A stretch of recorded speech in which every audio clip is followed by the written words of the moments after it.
ಬಸವ ಜಯಂತಿಯನ್ನು ಅರ್ಥಪೂರ್ಣವಾಗಿ ಆಚರಿಸಲು ಬಸವೇಶ್ವರ ಪ್ರತಿಮೆಯನ್ನು ತಾತ್ಕಾಲಿಕವಾಗಿ ಮುಕ್ತಗೊಳಿಸಲು ವೀರಶೈವ ಲಿಂಗಾಯತ ಸಂಘಟನಾ ವೇದಿಕೆಯ ರಾಷ್ಟ್ರೀಯ ಸಂಘಟನಾ ಕಾರ್ಯದರ್ಶಿ ಎಸ್ ಮಹೇಶ್ ಆಗ್ರಹಿಸಿದ್ದಾರೆ. ಕಳೆದ 24 ವರ್ಷಗಳ ಹಿಂದೆ ಪಟ್ಟಣದ ಕಕ್ಕಿಹೊಳೆ ಸಮೀಪ ಅಶ್ವಾರೂಢ ಬಸವೇಶ್ವರ ಪ್ರತಿಮೆಯನ್ನು ನಿರ್ಮಿಸಲಾಗಿತ್ತು. ಕಳೆದ 4 ತಿಂಗಳ ಹಿಂದೆ ಸೇತುವೆ ಕಾಮಗಾರಿಗಾಗಿ ಪ್ರತಿಮೆ ತೆರವುಗೊಳಿಸಲಾಗಿದ್ದು, ಇನ್ನು ಕಾಮಗಾರಿ ಪ್ರಗತಿಯಲ್ಲಿದೆ. ಆದರೆ ಮೇ 10ರಂದು ಬಸವ ಜಯಂತಿ ಇದ್ದು, ಈ ಬಾರಿ ಕರ್ನಾಟಕ ರಾಜ್ಯ ಸರ್ಕಾರ ಬಸವೇಶ್ವರರು ಕರ್ನಾಟಕದ ಸಾಂಸ್ಕೃತಿಕ ನಾಯಕನೆಂದು ಘೋಷಿಸಿರುವುದು ಹೆಮ್ಮೆಯಾಗಿದೆ. ಇಂಥ ಸಂದರ್ಭದಲ್ಲಿ ಪ್ರತಿಮೆಯನ್ನ ಮುಚ್ಚಿಡಲಾಗಿದೆ.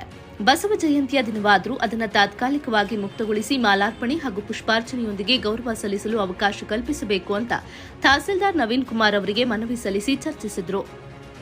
ಇದೇ ಸಂದರ್ಭದಲ್ಲಿ ತಹಸೀಲ್ದಾರ್, ಲೋಕೋಪಯೋಗಿ ಇಲಾಖೆ ಸಹಾಯಕ ಕಾರ್ಯಪಾಲಕ ಅಭಿಯಂತರ ವೆಂಕಟೇಶ್ ನಾಯಕ್ರವರನ್ನ ದೂರವಾಣಿ ಮೂಲಕ ಸಂಪರ್ಕಿಸಿ ಬಸವ ಜಯಂತಿಯ ಮಹತ್ವ ತಿಳಿಸಿ ಶುಕ್ರವಾರಕ್ಕೆ ಅನುಕೂಲವಾಗುವಂತೆ ಗುರುವಾರದಂದು ತಾತ್ಕಾಲಿಕವಾಗಿ ಪ್ರತಿಮೆಯನ್ನ ಹಾಗೂ ಸುತ್ತಲ ಪ್ರದೇಶವನ್ನ ಶುಚಿಗೊಳಿಸಲು ಆದೇಶಿಸಿದರು. ಇದಕ್ಕೆ ಸಕಾರಾತ್ಮಕವಾಗಿ ಸ್ಪಂದಿಸಿರುವ ಲೋಕೋಪಯೋಗಿ ಇಲಾಖೆ ಸೂಕ್ತ ವ್ಯವಸ್ಥೆ ಕಲ್ಪಿಸಲಾಗುವುದು ಅಂತ ತಿಳಿಸಿದ್ದಾರೆ.